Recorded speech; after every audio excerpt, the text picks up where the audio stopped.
Now, and this afternoon, the Bus Air and Fitzgibbon Cup semi-finals took place at the Mardyke in Cork. That's the competition, of course, to find the best third-level hurling team. Marty Morrissey reports.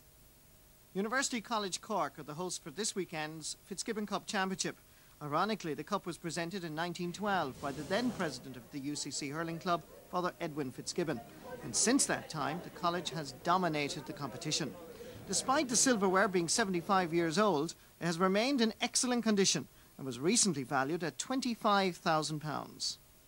So there's a lot at stake here this afternoon at the Mardyke. Waterford Regional College take on the Gardaí in one semi-final, while University College Cork, 35-time winners, take on Dublin City University, who qualified for the semi-final for the very first time in their history.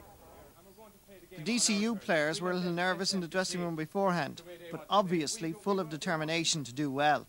Now, against the wind, if they win the toss and against the wind in the first half, they might go 7 or 8 points ahead. That's to be expected. We have the advantage in the second half. And Danny McGovern, the DCU manager, was right. UCC playing against the breeze soon settled. Kieran Morrison, the captain, scoring their second goal here. And very quickly the college began to dominate right throughout the pitch. Joe Dean scoring a peach of a goal here, which set UCC on their way to the final. Cork senior star showing touches indeed, and I'm sure that'll please the Cork hurling management. UCC had their anxious moments as well. Goalkeeper Brendan Kelly did very well here. It was the only time that DCU threatened the first half.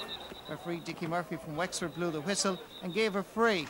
And Liam O'Keefe, the number 13, stepped up, and this is what happened. Good goal for DCU, gave them a chance. Half-time score, UCC 3-4, DCU 1-2. The second half, it was all UCC, and only a brilliant save here by Michael Phelan kept DCU in the game. UCC dominated midfield and in the half-back line. When they went forward, Shawnee McGrath showed some lovely touches. UCC go through to the final, full-time score 3-13 to DCU's 2-3. The second game was much tighter. The Gardaí from Templemore were hot favourites, but now the wind and rain was lashing down here at the Mardyke, but very quickly they got a fine goal. This was a brilliant effort, scored by Niall Maloney, deceiving goalkeeper Anthony McCormick from Waterford. But McCormick was to make amends because he made some brilliant saves. Not before the Gardaí got their chances. Aidan Flanagan putting that one over the bar, and the Gardaí were always in the driving seat in the first half. Remember, however, the Gardaí were playing with the breeze in this first half, and thus were expected to dominate. But here's young Anthony McCormick making a great name for himself. Fine reflex save kept them in the match. In the second half, Brian Tobin, who was always a thorn in the Blues' defence, couldn't avail of it.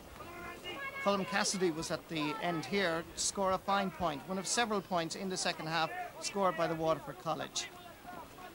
The pictures reveal the story, really, because the Gardaí were under pressure for the whole second half. Left half back, showing the forwards where the goalposts were in the Mardyke. But it was a very difficult afternoon. Amazingly, the Gardaí could only score once in the second half, and that point ensured that the Gardaí go through to the final tomorrow on a scoreline of 1-8 to 1-7. And there's confirmation of the scorelines in the Bus Air and Fitzgibbon Cup semi-finals. UCC 3-13, DCU 2-3. Garda College 1-8, Waterford RTC 1-7. OK, it's hockey next.